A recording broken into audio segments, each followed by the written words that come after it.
నైజీరియాలో క్రైస్తవులపై జరిగినటువంటి మారణ హోమం మీకు తెలుసా? నైజీరియాలో ప్రస్తుతం అత్యంత పాశవికంగా క్రైస్తవులపై మారణకాండ జరుగుతుంది, జెనోసైడ్. అయినా కూడా ఈ ప్రపంచం మౌనంగా ఉంది ఎందుకు?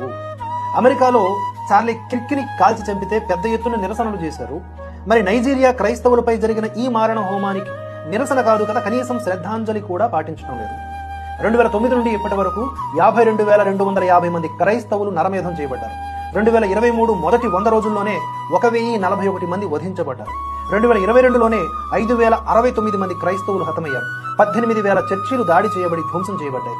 2,300 క్రైస్తవ పాఠశాలలు ధ్వంసం చేయబడ్డాయి. 1.4 కోట్ల మంది క్రైస్తవులు తమ ఇళ్ల నుంచి బలవంతంగా తరలించబడ్డారు. 2014లో 276 మంది క్రైస్తవ పాఠశాల విద్యార్థినులను చిక్బోక్ నుండి అపహరించినప్పుడు ప్రపంచం తాత్కాలికంగా నైజీరియా పైన దృష్టి సారించింది. కానీ ఈ రోజంతా విషాదం జరుగుతున్నప్పటికీ, వేలాది మంది క్రైస్తవులు హతమై భయానక దాడులకు గురవుతూ ఉంటే అదే ప్రధాన మీడియా ఎందుకు మౌనంగా ఉంది? నైజీరియాలో కేవలం 2025లోని తొలి 220 రోజుల్లోనే సుమారుగా 7,000 మంది క్రైస్తవులు హతమయ్యారు.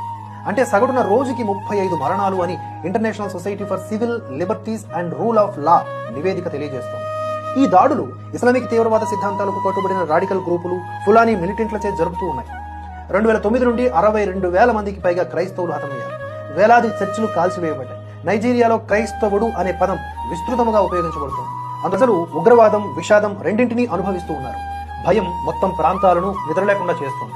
కుటుంబాలు, చర్చిలు క్రూరమైన నష్టాల వల్ల చెదిరిపోతూ ఉన్నాయి.